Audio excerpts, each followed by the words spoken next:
Fala pessoal, muito boa noite. Não sei o que aconteceu aqui, deu uma travada. Eu tive que voltar. Então estou iniciando de novo a live aqui, tá? Sejam todos bem-vindos. Vou começar tudo de novo. Para quem escutou aí, eu vou estar repetindo, né, as informações que a gente já conversou aqui, para que vocês não percam nada, tá bom? Então, como eu estava falando, hoje a gente vai abordar sobre o tema do quadril, dores no quadril, como que a fisioterapia pode ajudar os pacientes nesses casos. E a gente vai falar de 3 condições mais específicas das patologias do quadril,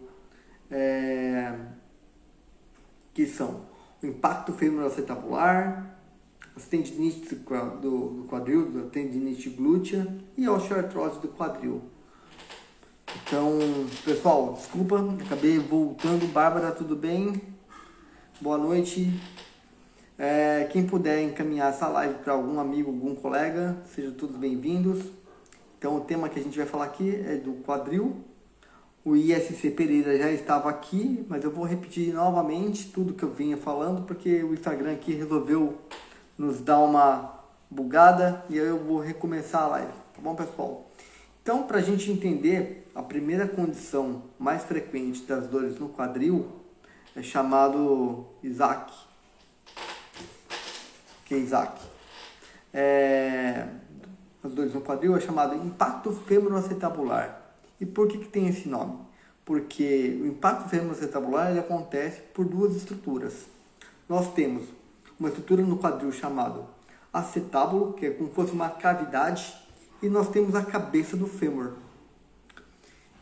Então, a articulação do quadril, nós temos dentro do acetábulo nós temos uma cartilagem, tá? E nós temos a cabeça do fêmur. E ali, durante os movimentos do quadril, da perna, acontece então os movimentos da cabeça do fêmur dentro dessa cavidade acetabular. Quando, por alguma razão, acontece um contato prévio ou excessivo da cabeça do fêmur com o acetábulo, nós chamamos de impacto femoroacetabular. E ele acontece de 3 formas. Nós temos o primeiro impacto chamado impacto do tipo CAM, ou seja, o que é esse impacto do tipo CAM? É quando a cabeça, o colo da cabeça do fêmur, ela tem um bump ósseo, uma calosidade, e essa calosidade ela vai impactar diretamente ali no acetábulo, de uma forma mais precoce, tá? É muito mais comum em homens e ela também está muito relacionada ao quadro de osteoartrose do quadril. Segundo tipo de impacto, nós temos um tipo de impacto chamado pincer. É quando tem um depósito de cálcio ali na estrutura do acetábulo, um excesso da cobertura do acetábulo. Então, essa calcificação excessiva vai formar tipo um osteófito, um bico de papagaio ali na estrutura, né? E quando o fêmur for deslizar ali dentro da cavidade do acetábulo, vai entrar em contato com essa estrutura e gerando então um impacto femoroacetabular do tipo pincer. É muito mais comum em mulheres, tá bom? Esse tipo de impacto. E nós podemos ter o terceiro tipo, que é o impacto misto. O paciente ele pode ter os 3 tipos de uma condição mista. Ele pode ter um impacto do tipo CAM, aquela calosidade ali na cabeça do fêmur, e também pode ter o impacto do tipo pincer. Então, nada impede dele ter as 2 condições, tá? E quais são os sinais e sintomas dessa dor, né? Dessa condição do impacto femoroacetabular? Geralmente, é o que a gente fala, o sinal do C. A dor é na região do quadril, aqui na região lateral, ali do glúteo. A dor pode irradiar ali para a virilha, não passa abaixo do joelho, essas dores.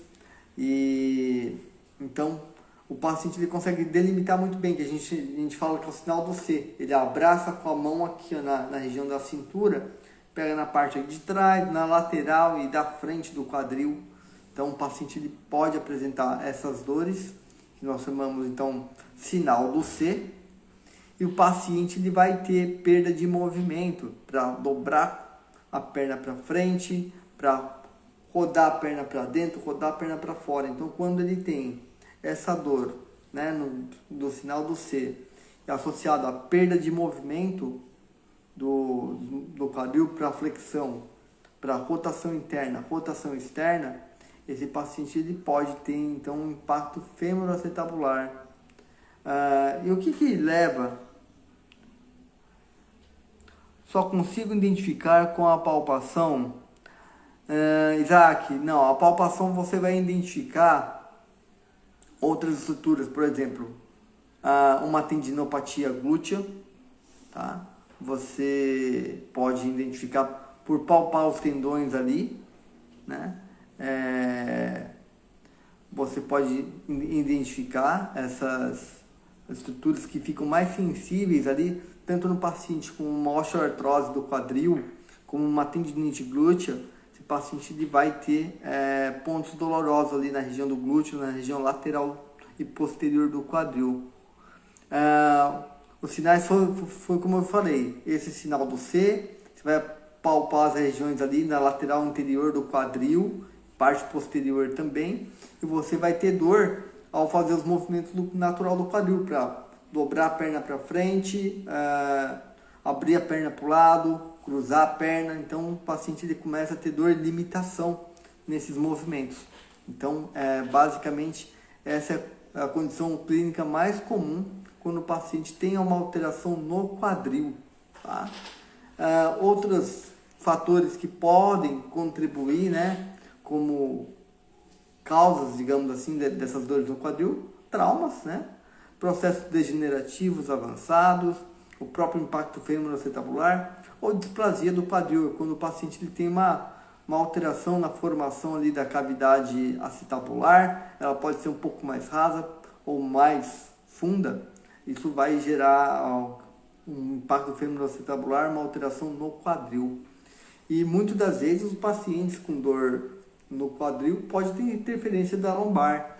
E aí a gente precisa identificar se essa dor no quadril ela é propriamente do quadril, se ela é exclusivamente da região lombar ou se é um componente misto. Pode ser as duas coisas. O paciente que pode ter dor no quadril referida da lombar e pode ter uma dor no quadril produzida pelo quadril. E aí a gente precisa então fazer alguns testes para identificar se essa dor de fato é só do quadril ou só da lombar. Então, como eu estava falando anteriormente, quando a gente coloca movimentos na coluna lombar e o paciente relata que a dor dele aparece ou piora, provavelmente a gente já entende que tem influência na coluna lombar. Se ele faz o teste de movimentos na coluna lombar e a dor dele não muda ou nem aparece, provavelmente a dor dele não tem influência da coluna lombar. E para a gente saber se essa dor é exclusivamente do quadril, existe uma bateria de testes que a gente faz para identificar se tem um envolvimento do quadril. Então, basicamente, a gente faz 2 a 3 testes ali para confirmar se tem envolvimento do quadril. O primeiro teste que a gente fala é o teste de Fatir, onde a gente pega o paciente deitado na maca, de barriga para cima, a gente dobra a perna dele até 90 graus, leva o joelho até o peito, faz uma rotação interna do quadril, né, e uma adução junto ali, porque essa combinação de movimentos vai gerar um estresse na articulação do quadril e podendo reproduzir dor. Tá? Esse reproduzidor pode ser um indicativo que esse paciente tenha dor no quadril. Mas quando esse teste ele é negativo, o paciente não relata nenhuma dor, provavelmente a gente já descarta que o problema pode ser do quadril. Outros testes também, que é o teste de cruzar, como fosse fazer o 4, né? A gente chama de teste de Faber. Então a gente apoia a perna, faz uma flexão, adução e rotação externa, como se fosse fazer o 4, né? Então ali a gente estabiliza a pelve de um lado e empurra o joelho um pouco mais para baixo. Quando o paciente ele relata a dor concordante dele do quadril, o teste é considerado positivo.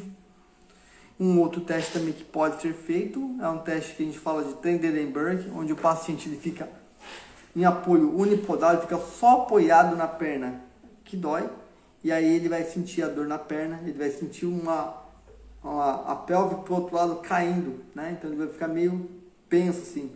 Então isso indica que ele tem ali um comprometimento no quadril e precisa ser tratado, né?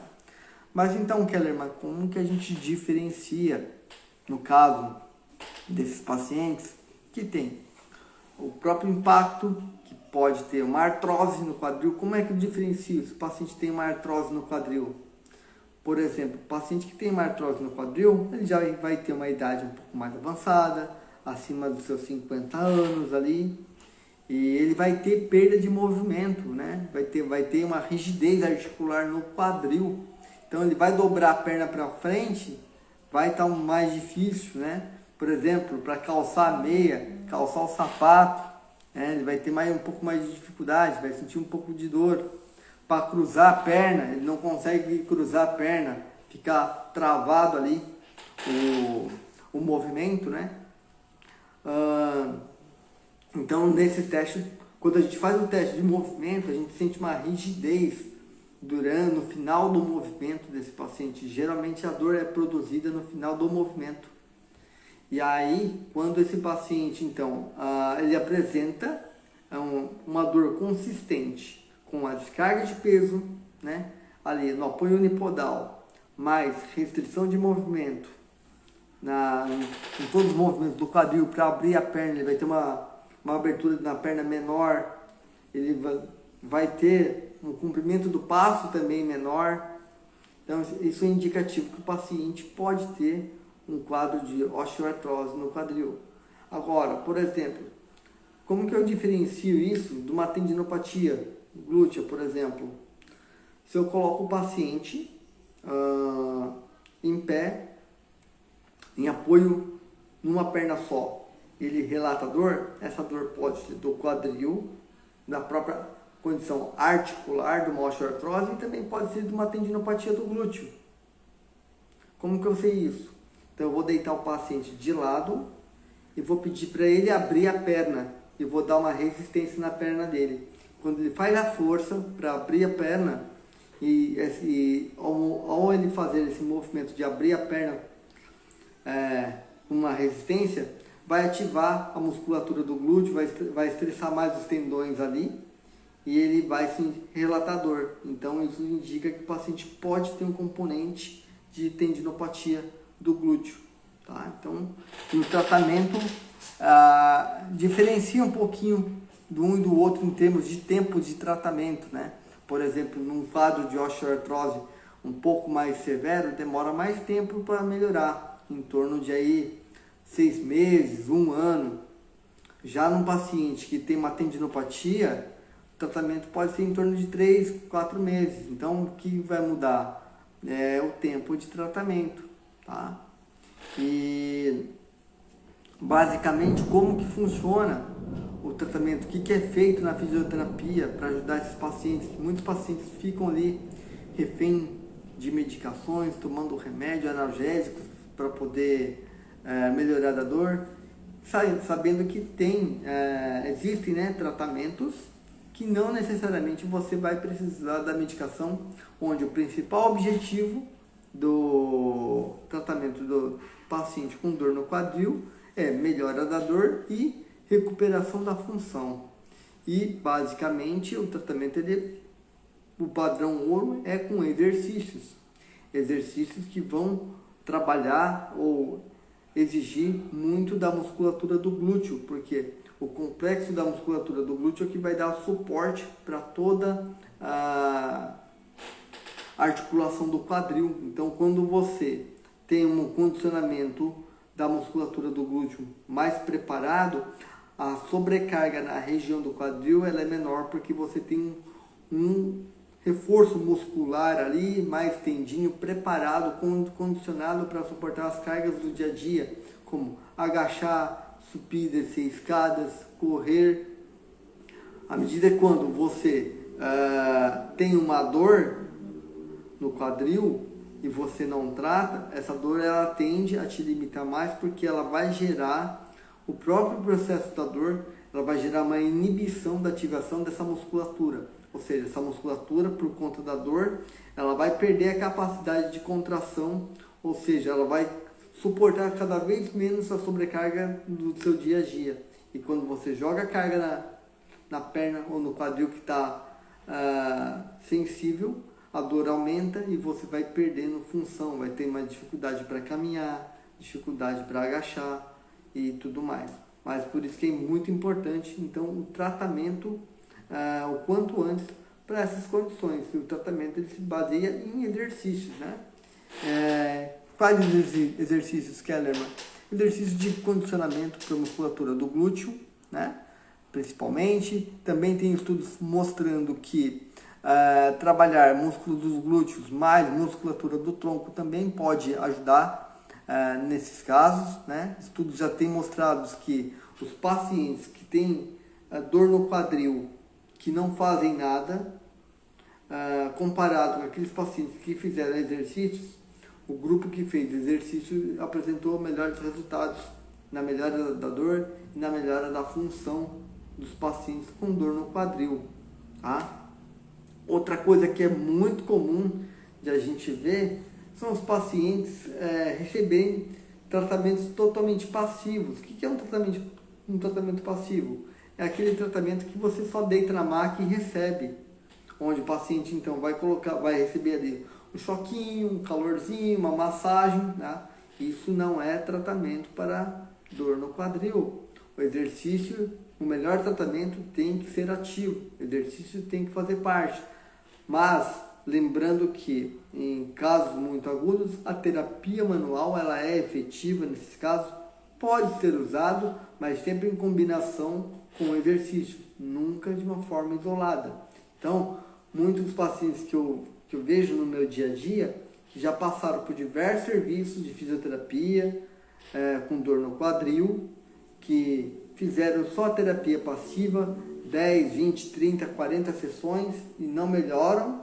Por quê? Porque não foram colocados exercícios para esses pacientes. E esses pacientes eles precisam de fato se exercitar para condicionar a estrutura do corpo dele, preparar o corpo dele para as atividades do dia a dia, diante do quadro que ele tem, da sua funcionalidade. Então é muito importante que o exercício, tá? Ele faça parte do seu tratamento, né? Se você tem dor no quadril. Então é fundamental isso. Eu recebi algumas perguntas de alguns colegas e um colega que me perguntou sobre exame de imagem, que apareceu uma artrose no quadril. E assim, se você tem acima dos seus 40 anos, provavelmente você já vai ter um desgaste ali, né, na articulação. Isso não quer dizer que é um problema, que seja a causa da sua dor. Dor a gente fala que é uma condição multifatorial, existem vários fatores que podem estar contribuindo com a sua dor e não necessariamente ela tem a ver ou relação direta com o seu exame de imagem, tá?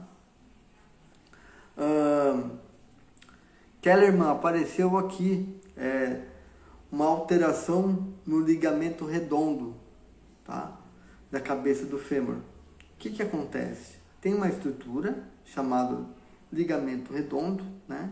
E quando essa estrutura pode estar afetada, existem ali conjunto de irrigação de artérias que irrigam a cabeça do fêmur, e quando essa estrutura lesionada, ela pode diminuir o suprimento sanguíneo da cabeça do fêmur, e essa cabeça do fêmur entra num processo de necrose, tá? Já tem estudos falando também que mesmo os pacientes que têm uma necrose avascular da cabeça do fêmur pode ter sua vida normal, mas algum, se eu não me engano agora, acho que 14% desses pacientes apresentam condição de necrose avascular da cabeça do fêmur, né, e não tem dor. Mas, claro, quem que vai indicar isso para o paciente, quem vai indicar essa condição é o próprio paciente, onde ele tem uma limitação de dor, mais uma perda de função. Então, por isso que é muito importante passar por uma avaliação clínica com o fisioterapeuta para poder prescrever o tratamento adequado para você, tá? Recursos de terapia manual também são bem-vindos em casos agudos, né? Para fazer o processo de decapitação ali da cabeça do fêmur com um acetábulo, né? Onde você tem o objetivo de melhorar a amplitude de movimento, reduzindo a dor, melhorando a capacidade desses pacientes, a sua funcionalidade. Então, em alguns casos, recursos de terapia manual também pode ser bem-vindos, né? Então, basicamente, outra dúvida muito comum que os pacientes têm, e cirurgia. Kellerman, o médico falou que o meu caso é cirúrgico, o que eu faço? Não quero operar.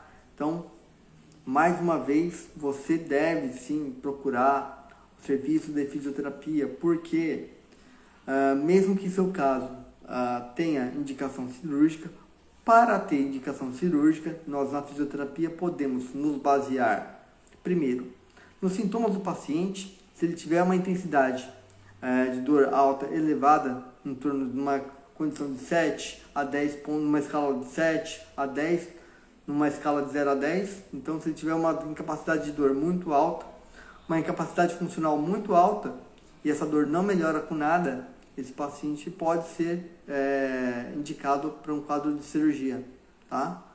Mas não é só isso.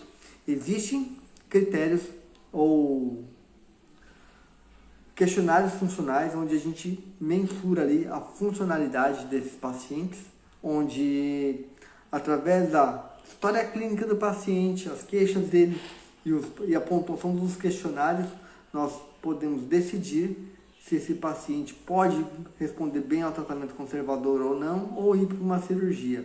Lembrando que, mesmo que o seu caso seja cirúrgico, o tratamento fisioterapêutico é fundamental para você fazer uma condição de pré-operatório. Por quê? Durante esse processo em que você vai fazer a cirurgia, é muito importante você ter um acompanhamento com o fisioterapeuta no tratamento para prescrever os exercícios para condicionar a tua perna, os músculos do seu glúteo, né? Estão melhor condicionados ali para que após a cirurgia a tua recuperação seja melhor. Então é muito importante você, paciente, que mesmo que tenha indicação cirúrgica, faça um programa de fisioterapia pré-operatória. Por quê? Para que a tua recuperação no pós-cirúrgico seja melhor. Pacientes que fazem a fisioterapia pré-operatória reduz número de internação, número de dias na UTI, no pós-operatório, e tem os melhores resultados funcionais no pós-operatório. Então é muito importante isso comparado com aqueles pacientes que não fazem nada, só querem fazer a cirurgia e depois começa a fisioterapia após a cirurgia. Então a fisioterapia ela é super importante no pré-operatório e também no pós-operatório. Mas o que eu quero dizer para vocês é que, falando lá de impacto femoroacetabular, já tem um estudo feito por brasileiros que o tratamento conservador, fisioterapia, comparado com uma cirurgia, praticamente são as mesmas coisas. Depois de um ano, os pacientes que operaram o quadril, comparado com os pacientes que resolveram esperar, tiveram os mesmos resultados, tanto na melhora da dor quanto na melhora da função. Então a minha sugestão para você é, se você tem condição de esperar e fazer o tratamento conservador, invista no tratamento conservador, porque ele é mais barato do que uma cirurgia. Cirurgia, além de ser mais caro, oferece mais risco. Agora, se o seu quadro, de fato, você já tentou um tratamento fisioterapêutico por 6 meses, não obteve resultado, continua com dor e incapacidade elevado, provavelmente o seu quadro aí já fez infiltrações e não melhorou, aí o seu quadro de fato pode ser que precisa de uma cirurgia, mas é muito importante, então, esse paciente estar em contato com o fisioterapeuta ou até com o médico, para os dois decidirem qual vai ser o melhor caminho para esse paciente. Lembrando que a palavra final sempre deve ser do paciente na decisão de operar. Tudo bem? Dúvidas, perguntas? Quem tiver alguma coisa, fale agora, ou cale-se para sempre. Vamos ver quem está aqui.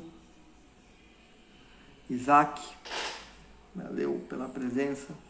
Então, pessoal, basicamente era isso que eu queria trazer para vocês sobre dor no quadril. Se vocês não tiverem nenhuma pergunta, eu vou abrir uma caixinha de pergunta e aí a gente vai conversando, então, aí durante o dia de amanhã, tá bom? Então, se você tem dor no quadril, não quiser perguntar nada aqui, pode me mandar no direct depois, que a gente vai conversando, tá bom? Um grande abraço a todos e até a próxima semana.